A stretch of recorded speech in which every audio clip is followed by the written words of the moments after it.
besar mencapai rata-rata 5% per tahun.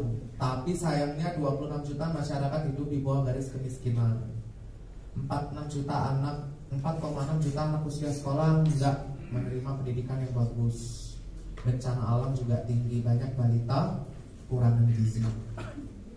Tapi kita adalah negara yang paling dermawan. Nih, kalau di rata-rata mulai dari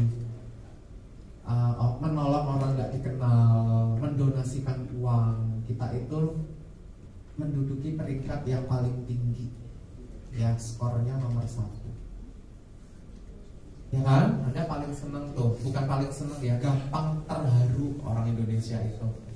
Gampang tergerak hatinya. Di Instagram ada gambar yang kira-kira menyentuh, langsung ada nomor rekening, langsung transfer, gitu kan? Masalahnya banyak dari kita sekarang mempertanyakan, itu bohong-bohongan apa beneran ya? Jangan-jangan kita udah mendonasikan uang, ternyata itu penipuan, gitu kan?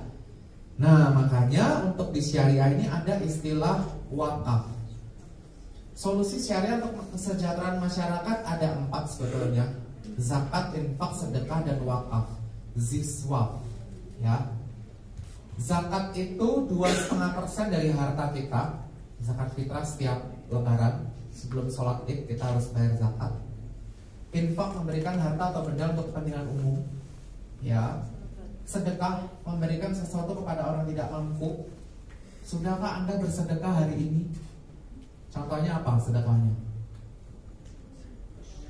Memberikan pengemis, pas putar balik ngasih apa namanya itu Pak? Pak Oga. Polisi cepet. Apa istilahnya di sini? Pak Oga. Sapotas. Apa itu kepanjangannya? Oh, sukarelawan pelancar lalu lintas. Luar biasa. Tapi kalau yang 3 ini, pahalanya hanya dapat ketika kita melakukan tersebut.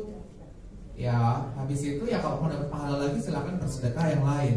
Tapi kalau yang namanya wakaf ini, pahalanya terus menerus meskipun si pemberi wakafnya sudah meninggal dunia. Ini banyak dicari Bapak Ibu.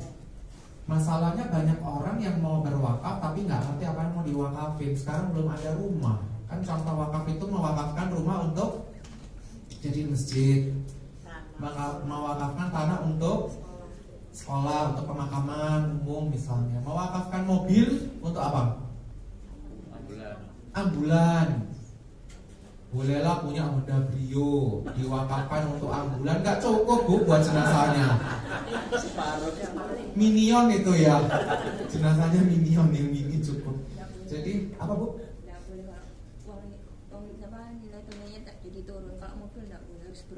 Oh, harus berkembang ya.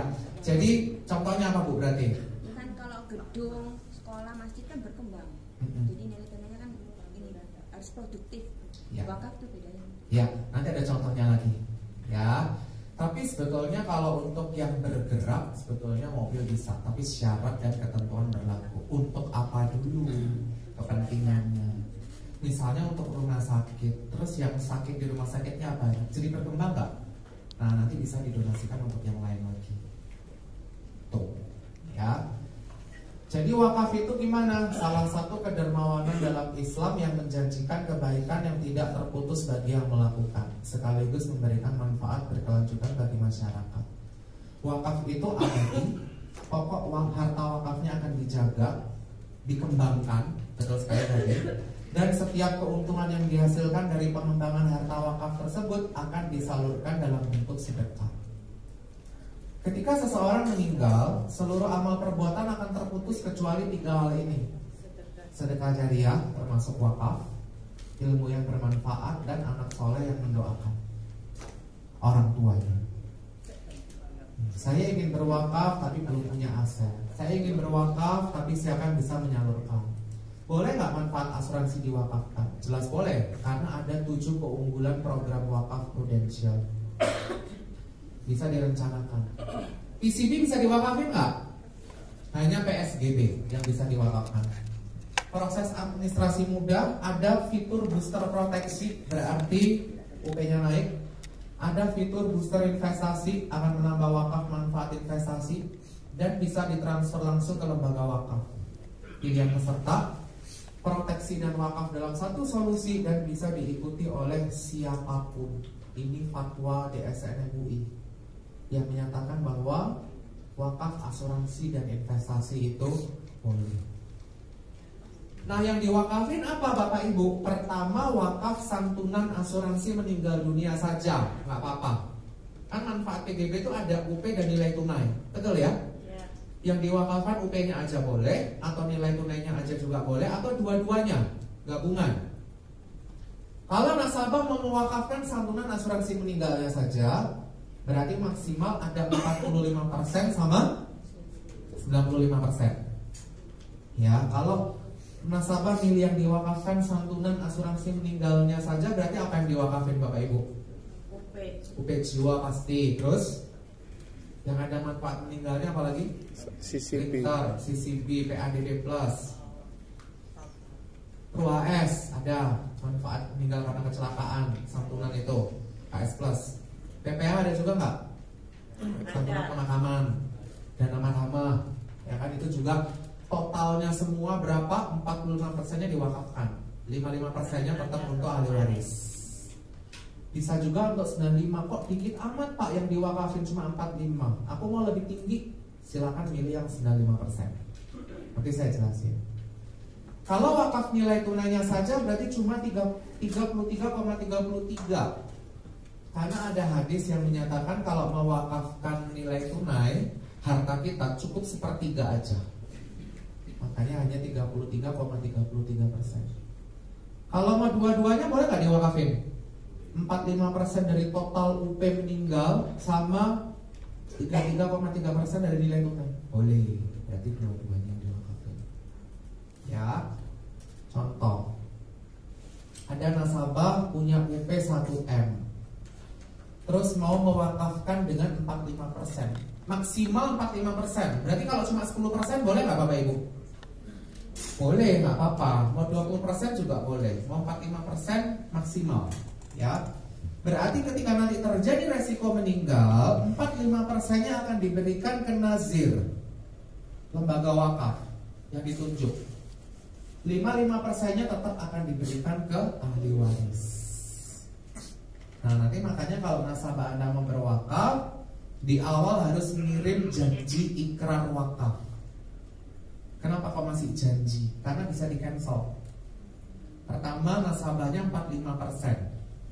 10 tahun kemudian mikir, kemarin aku udah wakafin tanah, UP ku buat ahli warisku 100% aja deh, nggak jadi diwakafin. Boleh nggak dirubah Bapak Ibu? Boleh, nggak apa-apa. Makanya awalnya masih ngisi janji ikrar wakaf. Tapi begitu sudah meninggal, boleh nggak diganti sendiri sama ahli warisnya? Nggak boleh. Berarti sudah terjadi wakaf, nanti harus ngisi janji, bukan janji lagi, form ikrar wakaf, ahli warisnya yang ngisiin. Ya, jadi ahli waris itu betul-betul diberikan amanah oleh si tertangguh. Ya, ini kalau tadi ada pilihan 45%, satunya berapa persen tadi Bapak Ibu? 95%. Kalau yang 95%, syaratnya apa? Harus punya polis sebelumnya di Prudential. Boleh konvensional, boleh syariah, boleh PIA, terserah. Ya, contohnya nasabahnya ini sudah punya 2 polis sebelum punya PSGB, punya PAA syariah UP 300 juta dan punya PGB 700 juta. Nah ini nih, dia bisa ngambil PSGB baru dengan wakafnya 95%. Caranya gimana? Totalnya berapa ini polis yang lama Bapak Ibu? Total manfaatnya 1 miliar. Berarti dia boleh buka PSGB baru cuma maksimal 50%. 50% dari 1M berapa? 500 juta. Yang diwakafin adalah 95% dari 500 juta. Ya, yang 5%-nya tetap diberikan ke ahli waris. Ada pertanyaan dulu? Belum? Kalau nilai tunai gampang, cuma 33,3%, sisanya ke ahli waris. Boleh nggak merubah proporsi tadi dari 45% jadi 20% tadi, boleh nggak? Setahun cuma sekali merubah komposisi, merubah lembaga setahun cuma 1 kali. Ini nazirnya.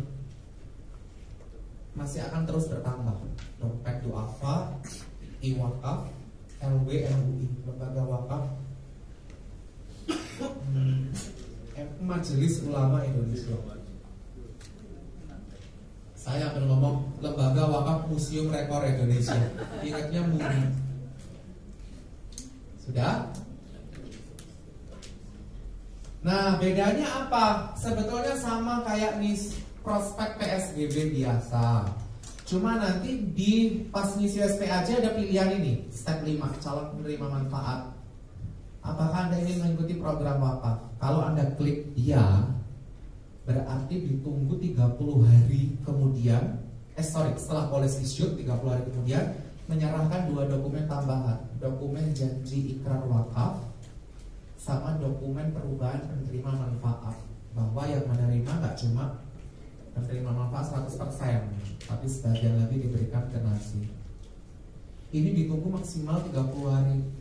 Lewat 30 hari nggak dikirim berarti dianggap bukan wakaf. Ya? Ada pertanyaan? Ya, Pak. Nggak buka polis baru tapi cuma mengajukan wakaf. Bisa. Polis PSGB existing mau dijadiin wakaf boleh. Ya. Tapi harus PSAA. Nanti saya konfirmasi dulu ya. Kalau PSGB boleh, cuman nunggu alteration. Alteration udah ada belum PGB? Belum. Anda nunggu-nunggu nggak? Ya. Lebih nunggu-nunggu alteration atau PPH plus? Sama aja. Mungkin nanti kuartal 2. Ini udah kuartal 2 sih ya. Ketentuan upgrade itu sejauh ini hanya untuk new bisnis dulu, bukan untuk upgrade PPH plus. Udah punya PPH, nggak bisa. Ya harus di drop. Sejauh ini hanya untuk new business, bukan untuk upgrade. Pas launching kan biasa gitu dong, pro kalau ada rider baru. Tapi nanti setelah 2 bulan 3 bulan bisa untuk upgrade. Awal-awalnya masih untuk new business. Ya. Perubahan program wakaf boleh 1 kali dalam setahun. Pengajuan klaim meninggal dunia harus ngisi ikrar wakaf. Porsi wakafnya langsung ditransfer ke lembaga wakaf. Nanti yang AFM pada saat yang lain sudah selesai ujian terus pulang, yang AFM tetap tinggal di sini. Maksudnya sebelum istirahat, nanti dibagi info dulu sama Bu Iro. Ada pertanyaan dulu nggak? Yang AFM siapa aja ya? Tolong tunjuk tangan calon AFM. Oh, Pak. Ini hotline program wakaf. Kalau mau telepon-telepon, nanya-nanya, bisa ke sini tentang wakaf.